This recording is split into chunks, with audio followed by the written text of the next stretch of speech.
នេះគឺជាវីដេអូបង្រៀនពីការប្រើប្រាស់ឧបករណ៍ Google Nest Hub Max ជាដំបូងយើងចូលទៅកាន់ App Store ឬមួយក៏ Play Store សិនមករួចចូលទៅកាន់ Profile របស់យើងនិងចូលទៅកាន់ Account យើងមក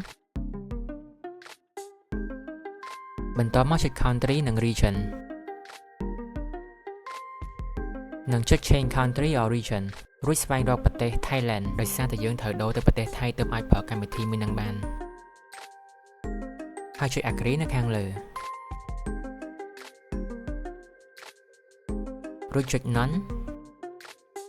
និងបំពេញផ្លូវ1 2 3និង City យើងសរសេរបាងកកជាមួយនឹង Country គឺបាងកកដូចគ្នាចំពោះ Postcode គឺ10100និងខាងក្រោមគេគឺវាយលេខទូរស័ព្ទយើងចូលរួចចុច Next មកនិងធ្វើការរងចាំវាផ្លាស់ប្ដូរអញ្ចឹងបន្ទាប់ពីវាដូរទៅប្រទេសថៃហើយយើងចូលទៅកន្លែង Search និង Search ពាក្យថា Google Home រួចចុចពាក្យ Download អញ្ចឹងនៅពេល Download ហើយអ្នកទាំងអស់គ្នាត្រូវ Sign In ជាមួយ Account Google របស់អ្នកទាំងអស់គ្នាមួយសិនបន្ទាប់ពីយើង Sign In ហើយយើងមក Set Up ជាមួយនឹង Google Nest Hub Max ម្ដងអញ្ចឹងចូលកន្លែង Device មករួចចុចសញ្ញាបូកនិងចុចពាក្យ New Device រួចចុច Next និងធ្វើការរងចាំវាបន្តិចសិនបន្ទាប់ពីវា Found ហើយយើងចុច Next ម្ដងទៀត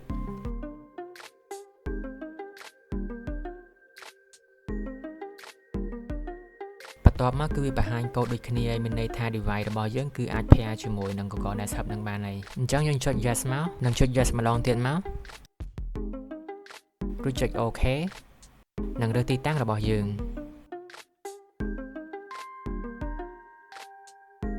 រួចរើស Wi-Fi របស់យើងដូចគ្នានិងធ្វើការរងចាំវា connect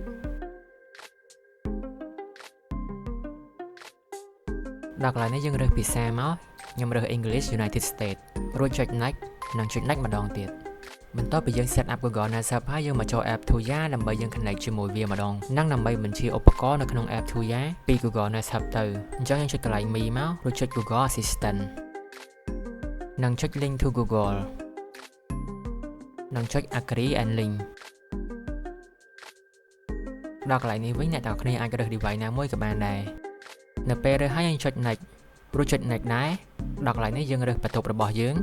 រួចចុច Next អញ្ចឹងតែប៉ុណ្្នឹងគឺ device ហ្នឹងគឺ add ចូលទៅក្នុង Google Nest Hub ហើយកន្លែងនេះយើងអាច add device ថែមបានដូចគ្នាឬមួយក៏យើងចុចខ្វាយហ្មងក៏បានដែរហើយកន្លែង device នេះគឺសុទ្ធតែជា device ដែលយើងយកចេញពី App Tuya មកអញ្ចឹងបើយើងចង់ add ចូលទៅក្នុង Google Nest Hub យើងគ្រាន់តែចុចចង្កត់ទៅលើ device ណាមួយទៅឧទាហរណ៍ខ្ញុំរើសកុងតាក់ 4.1 នេះរួចចុចសញ្ញា setting រូបខ្សែខាងលើរួចចុច add to home និងចុច Next មករួចចុច move device កន្លែងនេះយើងរើស room របស់យើងមកនិងចុច Next ហើយតែប៉ុណ្្នឹងគឺយើងអាចបញ្ជាតាមរយៈ Google Nest Hub Max បានហើយអញ្ចឹងដើម្បីបញ្ជាយើងទាញមកខាងឆ្វេងរួចចុច Home Control និងចុច Like រួចចុចសញ្ញាព្រួយនេះមករួចចុច Like របស់អ្នកទាំងអស់គ្នានៅខាងក្រោមអញ្ចឹងយើងនឹងឃើញកុងតាក់ 4 ចុចដែលខ្ញុំទៅ add ចូលមិញហ្នឹងហើយអញ្ចឹងយើងអាចបញ្ជាវាបិទនិងបើក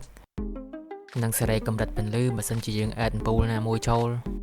មិនតែប៉ុណ្ណោះយើងក៏អាចធ្វើការ voice control ដើម្បីយើងបញ្ជាទៅលើឧបករណ៍ណាមួយបានដូចគ្នា Hey Google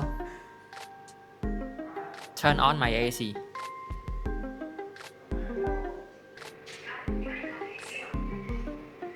Hey Google Turn off all light Okay, turning off 27 lights ហើយយើងអាចធ្វើការ share screen ជាងពីទូរស័ព្ទដៃរបស់យើងបានដូចគ្នាឲ្យតែ device ពីរហ្នឹងគឺប្រើ Wi-Fi តែមួយ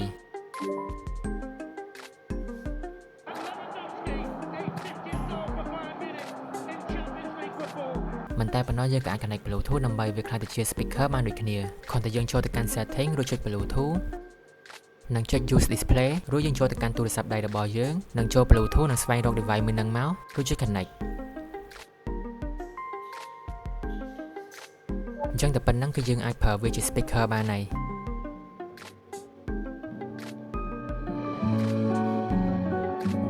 មិនតែប៉ុណ្ណោះយើងក៏អាចយក Google Nest Hub Max ហ្នឹងទៅ connect Bluetooth ជាមួយ device ផ្សេងបានផងដែរគ្រាន់តែយើងចូល setting មករួចចុច Bluetooth រួចចុច pair new device រួចយើងស្វែងរក device របស់យើងទៅដូចខ្ញុំនេះខ្ញុំ connect កូនបាសមួយនៅពេលឃើញហើយយើងចុច pair រួចចាំវាធ្វើការ connect តែប៉ុណ្្នឹងជាការស្រេចហើយយើងក៏អាចមើលកាមេរ៉ាចេញពី Google Nest Hub ទៅកាន់ទូរស័ព្ទដៃបានផងដែរអញ្ចឹងដើម្បីមើលបានយើងត្រូវ set up ជាមួយកាមេរ៉ាសិនអញ្ចឹងយើងចុច set up Nest Cam មករួចចុច set up ហើយចុច OK នឹងចុច yes រួចចូលទៅកាន់ browser Safari និង continue ជាមួយនឹង Google account របស់យើងនិង sign in ជាមួយ Google account របស់យើងដែលយើង connect ជាមួយនឹង Google Desktop ហ្នឹងទៅហើយដល់កន្លែងនេះយើងចុច continue រហូតទៅអញ្ចឹងបន្ទាប់ពីយើង set up account Netscape ហើយយើងអាចមើលបានហើយគ្រាន់តែយើងចុចកាមេរ៉ាមកឬចុច set up Netscape ចុចពាក្យ set up និងចុច OK រួចមកយើង scan ជាមួយនឹង QR code នៅក្នុង screen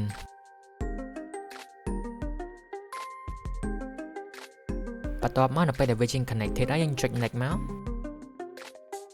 រួចធ្វើការរងចាំវាបន្តិចទៅគឺយើងអាចមើលបានហើយដែលវីដេអូហ្នឹងគឺជាវីដេអូ live ផ្ទាល់ចេញពី Google Netscape Mic ហ្មងហើយចំពោះប៊ូតុងខាងក្រោយនេះវិញគឺជាប៊ូតុង privacy សម្រាប់យើងធ្វើការបិទកាមេរ៉ាជាមួយនឹង microphone អញ្ចឹងនៅពេលដែលយើងបិទប៊ូតុងហ្នឹងទៅកាមេរ៉ាគឺមិនអាចមើលឃើញទេហើយ microphone ក៏វាមិនអាចស្រូបសំឡេងយើងបានដែរបើយើងស្លាយមកខាងលើវិញគឺយើងអាចបញ្ជាទៅលើកម្រិតពន្លឺដែលយើងអាចសេរីទៅតាម level របស់វាបាន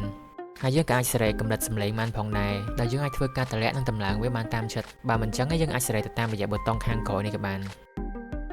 មិនតែប៉ុណ្ណោះយើងក៏អាចហាយកាមេរ៉ាបាននៅខាងក្រោមនេះដូចគ្នា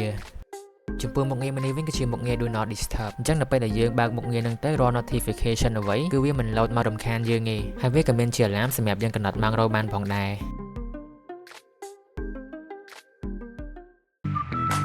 Digi Smart Home ធ្វើឲ្យផ្ទះរបស់លោកអ្នកឆ្លាតវៃ